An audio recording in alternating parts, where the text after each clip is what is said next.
Asia foods ఉన్నాయిగా. వీరు లోకం మూలమూలల నుండి సింగిల్ ఆరిజిన్ స్పైసెస్ వెతికి తెస్తారు ప్రత్యేకంగా మన కోసం. Asia foods, purity in purpose. Hyderabad లో అక్రమ నిర్మాణాలపై ఫోకస్ పెట్టింది హైడ్రా. అంజయ్య నగర్ లో బిల్డింగ్ కొలాప్స్ అయినటువంటి ఘటన తర్వాత అలర్ట్ అయ్యారు అధికారులు. అక్రమ నిర్మాణాలపై స్పెషల్ డ్రైవ్ చేపట్టారు. మరో 4 పర్మిషన్ లేని బిల్డింగ్స్ ను గుర్తించిన అధికారులు వాటి కూల్చివేతలను చేపట్టారు.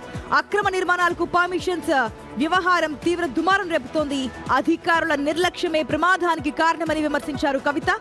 చిన్న ప్లేస్ లో 7 ఫ్లోర్స్ నిర్మించే వరకు అధికారులు ఏం చేస్తున్నారని ప్రశ్నించారు. వాస్తవమే కదా. అయితే ఇదే బిల్డర్ మరో 7 అంతస్తుల భవనం కూడా కడుతున్నారు. నిన్న కూలినటువంటి బిల్డింగ్ కు సమీపంలోనే మరో అక్రమ బిల్డింగ్ కడుతున్నారు. మరి ఆ బిల్డింగ్ ని ఏం చేయాలి? నాలాను ఆక్రమించి కట్టిన బిల్డింగ్ కూలిపోయిన ఘటనలో బిల్డర్ ఏం చేయాలి? హైడ్రా, సైబరాబాద్ మున్సిపల్ కార్పొరేషన్ అధికారులు ఏం చేస్తారో నెక్స్ట్ చూడాలి. షరా మామూలుగా కేసులు పెట్టి వదిలేస్తారా, లేదంటే రెండో బిల్డింగ్ ని కూల్ చేస్తారా అనేది.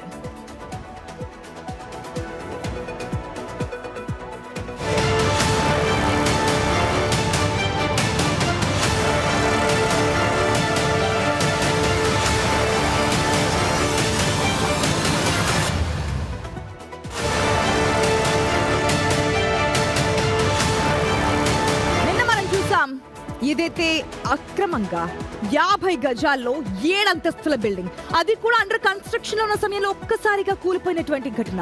అయితే ఇప్పుడు మనకి తెలుస్తుంది ఏంటంటే ఈ బిల్డర్ ఇదొకటే కాదు, దానికి సమీపంలోనే అంటే ఇప్పుడు కూలిపోయినటువంటి బిల్డింగ్ సమీపంలోనే మరొక బిల్డింగ్ కూడా కన్స్ట్రక్షన్ చేస్తున్నారని.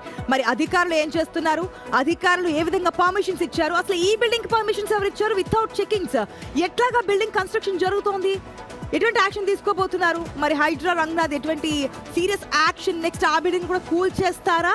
బిల్డర్ మీద ఎటువంటి యాక్షన్ తీసుకోబోతున్నారు? పూర్తి అప్డేట్స్ తెలుసుకుందాం. మా ప్రతినిధి సుజాత సిద్ధంగా ఉన్నారు. Right, good morning Sujatha. నిన్నటి నుంచి మినిట్ టు మినిట్ అప్డేట్స్ అందిస్తుంది బిగ్ టీవీలో. అక్కడ కూల్చివేత ఏ విధంగా జరిగింది, ఏ విధంగా కూలిపోయింది, అక్కడ అధికారులు రెస్క్యూ ఆపరేషన్ ఏ విధంగా చేస్తున్నారని. కానీ ఇప్పుడు తెలుస్తుంది ఏంటంటే ఇదే బిల్డర్ కి అతి సమీపంలోనే అంటే కూలిపోయినటువంటి బిల్డింగ్ సమీపంలోనే మరొక బిల్డింగ్ కూడా కన్స్ట్రక్ట్ చేస్తున్నట్టు తెలుస్తోంది. ఆ బిల్డింగ్ సిచ్యువేషన్ ఏంటి? అధికారులు పర్మిషన్స్ ఇచ్చారా?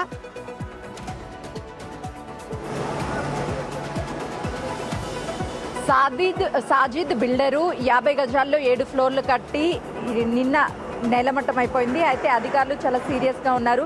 సాజిద్ కేవలం ఈ బిల్డింగ్ మాత్రమే కాదు, దగ్గరలో అంటే అంటే బిల్డింగ్కి అతి దగ్గరలో మరో పార్కులో కేవలము 60 గజాల్లోనే మరి 7 అంతస్తుల భవన నిర్మాణం చేసినట్లు అటు అధికారులు గుర్తించారు. దాన్ని కూడా నేలమట్టం చేస్తామని చెప్తున్నారు. అయితే నిన్న కూలినటువంటి బిల్డింగ్ దగ్గర ఈ 5 బిల్డింగులకి పైగానే అటువంటి బిల్డింగ్లు ఉన్నట్లు నిన్న సిఎంసి కమిషనరు సృజన, హైడ్రా కమిషనర్ రంగనాథ్ విజిట్ చేసి గుర్తించారు. త్వరలోనే వాళ్ళందరికీ నోటీసులు ఇచ్చి ఆ బిల్డింగ్స్ అన్నిటినీ కూడా నేలమట్టం చేయబోతున్నారు అనేది ఇప్పుడు అందుతున్నటువంటి సమాచారము. ఇందులో ఎంత వాస్తవం ఉంది అంటే గతంలో ఎన్నో నిర్మాణాలు అనుమతి లేనిటువంటి వాటిని కట్టినా కూడా అధికారులు గుర్తించుకోలేదు. నేలమట్టమైనటువంటి బిల్డింగ్తో 2 అంటే 2 ప్రాణాలు పోవడం వల్లనే అధికారులు అప్రమత్తమయ్యారు అని చెప్పేసి విమర్శ వినిపిస్తుంది.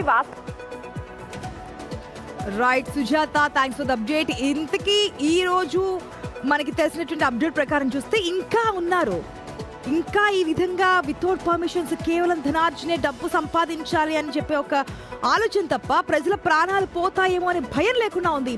రంగనాథ్ కూడా యాక్షన్ దిగినట్టు తెలుస్తోంది.